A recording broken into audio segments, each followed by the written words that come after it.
Halo, perkenalkan nama saya Muhammad Gagan Gantin Anjasmara dengan nomor NIM 22121050182 Relation. Hari ini saya mau mencoba presentasikan media literasi dari Human Communication and Interpersonal Skill and Behavior Studies.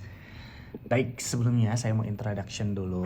Media literasi adalah kemampuan untuk mengakses,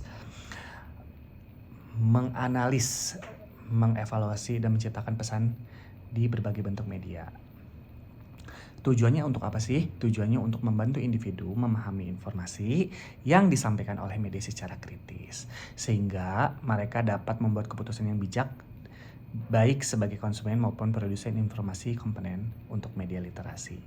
Contohnya apa aja sih yang perlu kita tekankan atau kita concern perihal masalah literasi sendiri? Contohnya buku.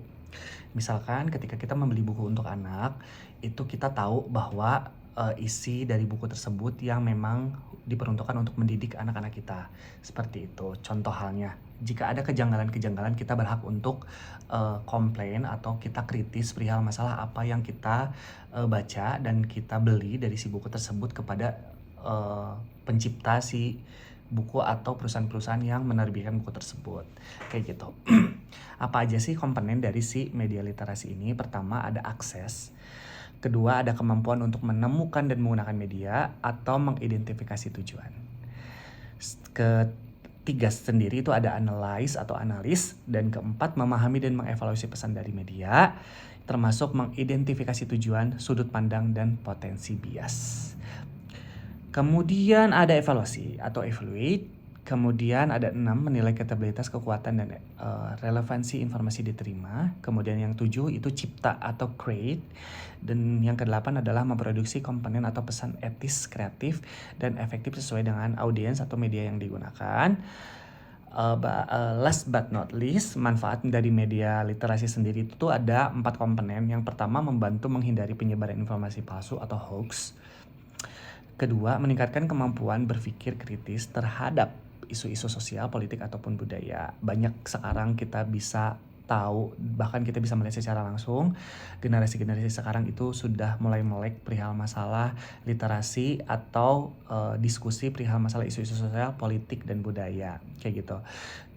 Terakhir, mendorong menggunakan teknologi media secara produktif dan bertanggung jawab. Media literasi semakin penting di era digital. Ya contohnya kayak misalkan yang sering kita lihat itu kayak narasi, itu adalah media platform yang diperuntukkan untuk digital kayak gitu. Next, selanjutnya itu gerakan literasi media di Indonesia. Oke, jadi aku mau bahas gerakan literasi itu apa sih di media Indonesia. Untuk meningkatkan kemampuan masyarakat dalam memahami, menganalisis, serta memanfaatkan media secara kritis, bijak, serta bertanggung jawab. Gerakan bertujuan untuk menghadapi tantangan era digital seperti informasi palsu, hoax, diinformasikan, dan dampak negatif penggunaan media sosial. Berikut adalah aspek dalam gerakan literasi media Indonesia. Sebenarnya ada beberapa hal yang bisa kalian baca sendiri di sini.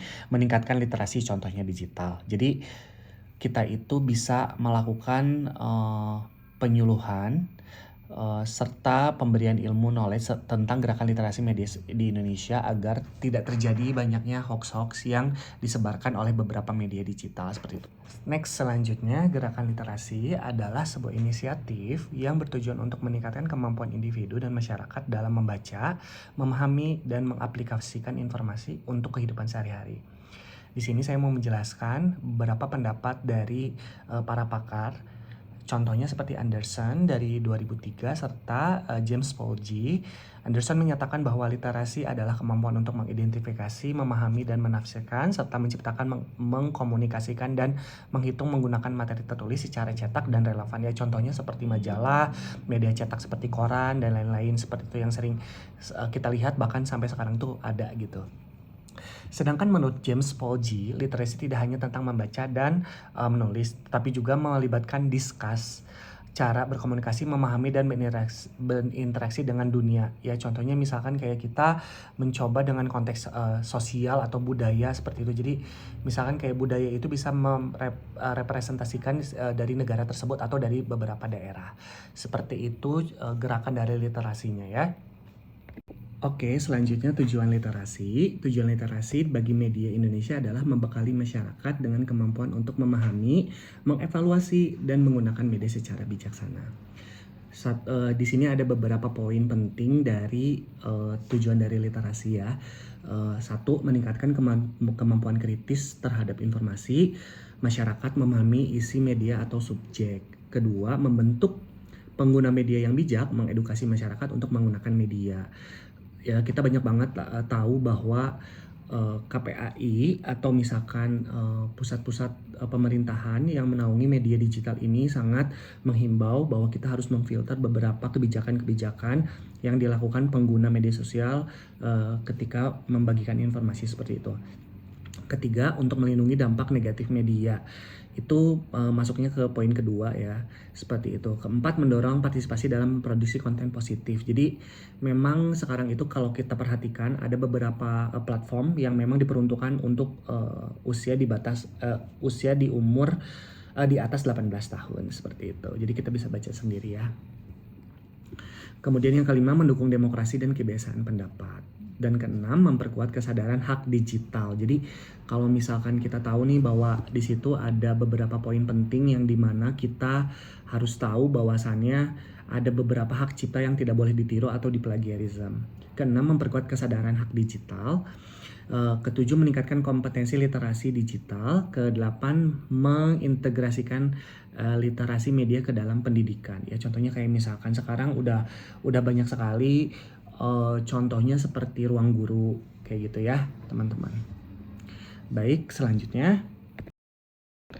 Nah, ini adalah manfaat dari literasi ya. Pertama, mengurangi penyebaran hoax dan informasi. Kedua, meningkatkan kemampuan berpikir kritis. Ketiga, mengedukasi penggunaan media yang positif. Keempat, membentuk masyarakat yang lebih toleran. Kelima, melindungi dari dampak negatif media. Jadi itu bisa memfilter ya. Keenam, mendorong kreativitas dan produksi konten positif. Ketujuh, memperkuat partisipasi publik dan dalam demokrasi. Kedelapan, mendukung pendidikan dan pembelajaran. Sembilan, meningkatkan kesadaran hak dan kewajiban digital. Serta yang terakhir, mendorong pembangunan sosial dan ekonomi. Jadi ini sangat bermanfaat banget ya si manfaat literasi ini. Jadi kita tidak semena-mena mempergunakan media sosial. Kalau kata public figure Agnes Mo itu adalah jari itu tidak boleh lebih cepat dari pola pikir kita. Nah, ini paling penting, contoh literasi digital yang dapat diaplikasikan dalam bentuk kehidupan kita sehari-hari.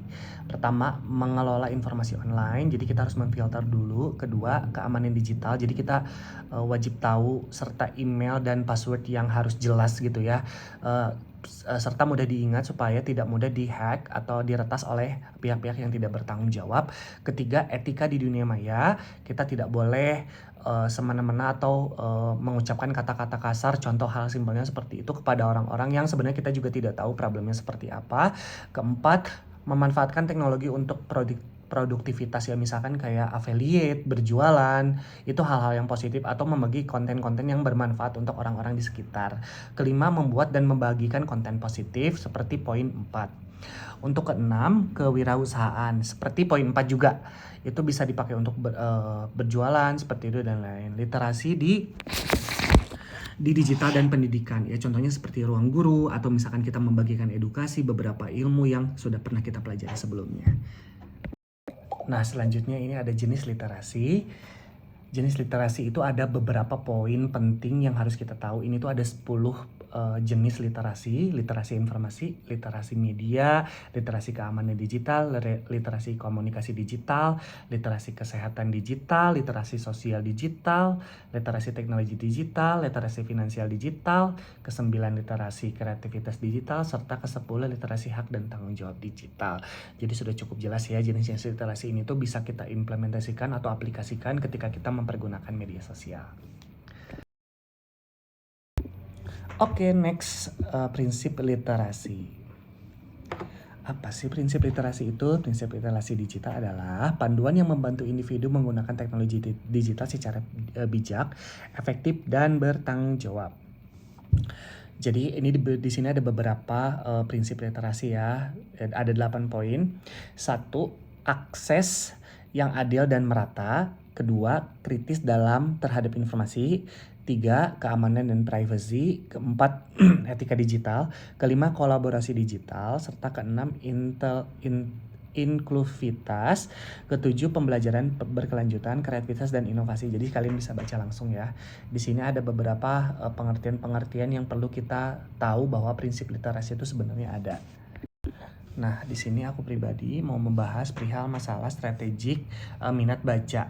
Jadi di sini membuat membaca menjadi aktivitas yang menarik gitu ya. Satu, hadirkan pembacaan dalam bentuk visual seperti buku menggambar, komik atau infografis seperti itu supaya pembacanya itu tidak jenuh. Karena kan buku-buku sekarang itu jarang ya yang ada animasi atau misalkan artnya. Orang-orang zaman sekarang di tahun 2025 tuh pasti membutuhkan sesuatu hal yang komprehensif.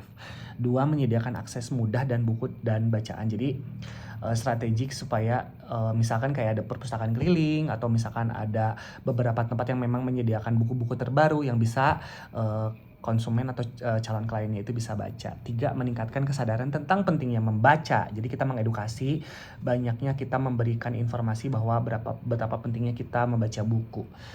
Mengintegrasikan membaca dalam aktivitas sehari-hari seperti poin ketiga ya. 5, menyediakan bacaan yang relevan dan menarik. Jadi jangan novel semua, tapi ada beberapa ilmu yang memang mereka butuhkan sesuai dengan kemampuannya. Kemudian membangun lingkungan yang mendukung literasi atau ya kita bisa tahu ya bahwa edukasi membaca itu sangat penting. Banyak sekarang konten kreator yang menyuarakan bahwa betapa pentingnya kita membaca buku, dan itu aku sangat setuju banget. Kemudian melibatkan teknologi digital ya. Sekarang udah ada Kindle yang dimana kita bisa membaca buku, semua pusat informasi yang ada di buku secara akurat itu ada di Kindle. Memang mungkin agak pricey, jadi mungkin kita secara manual aja. 9, kolaborasi dengan berbagai pihak ya. Kita misalkan berkolaborasi dengan beberapa sekolah atau dinas pendidikan supaya murid-muridnya itu bisa memiliki minat baca yang tinggi. Kemudian 10, pendidikan literasi sejak dini. Diajarkan kepada anak-anak kita bahwasannya bahwa membaca buku itu adalah jendela dunia dan hal paling penting pusat informasi ketimbang di media sosial yang dimana informasinya itu hanya setengah-setengah. Baik, jadi itulah pengertian dari manfaat serta jenis serta strategik dari literasi sendiri. Mudah-mudahan kita semua bisa mencerna betapa pentingnya kita membaca buku, membaca informasi-informasi langsung dari sumbernya. Terima kasih.